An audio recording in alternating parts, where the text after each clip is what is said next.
Hamas operates all over Germany, investigation finds. Here's a summary of the article. Hamas' October 7 massacre and the war that followed it created two trends in Germany: large and violent pro-Palestinian popular demonstrations and almost total support for Israel from politicians and government authorities, who, among other things, imposed a ban on membership in and activities of the organizations Hamas and Samadin, which is an arm of the Popular Front for the Liberation of Palestine.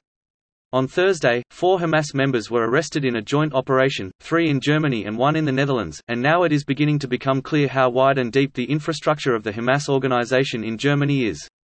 The General Prosecutor's Office in Germany reported that the 3 suspects arrested in the country had been under surveillance for more than 6 months, and authorities were aware of their attempts to find an underground weapons cache prepared by Hamas a long time ago.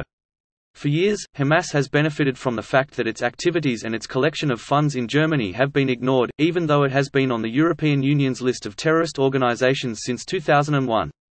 According to the German security services, the main man of Hamas activity in Germany is Majid Khalil Musa al-Zayar.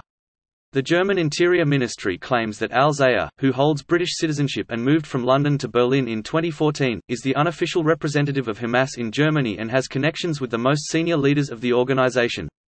During the many raids conducted in Germany since the decision to outlaw Hamas activities, the security forces also arrived at al-Zayar's home. This post received a score of 11,000, with an upvote ratio of 83%. Here are the top comments in response to this article. Didn't they stop an attempted terrorist attack a few days ago? Yes. Also in Denmark, the US, and Ottawa. And Spain a couple of weeks ago. Austria too. Crikey, wrong was, mate. Shy, E. And some naive people doubt that Hamas is ingrained in West Bank. When the term, global jihad, gets thrown around by terror groups, it's almost like we should take their words literally. These terror groups are often literal Islamic supremacy groups that want to enforce Islam on the world. The word Islam means submission or surrender, so yeah, it's right in the name. I bet not only Germany. Most European countries are infected.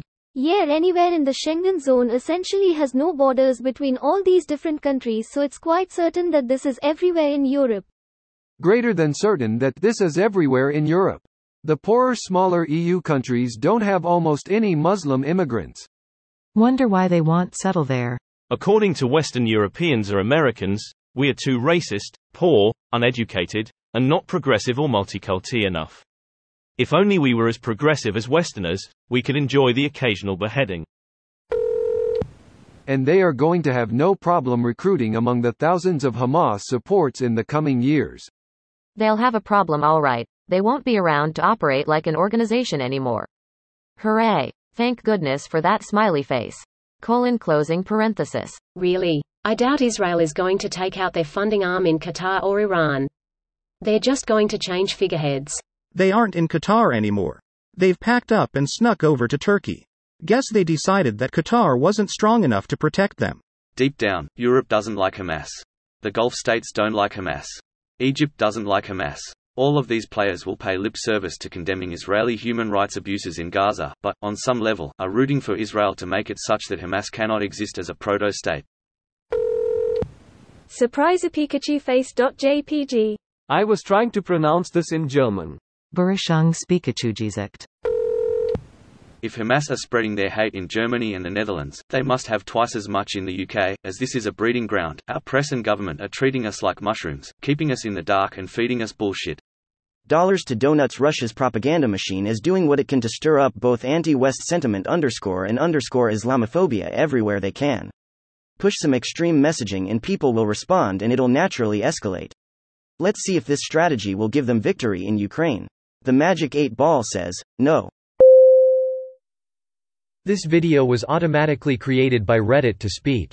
The article and comments in this video were selected from Reddit according to their upvotes, and any paraphrasing was performed by smmry.com, without any human intervention.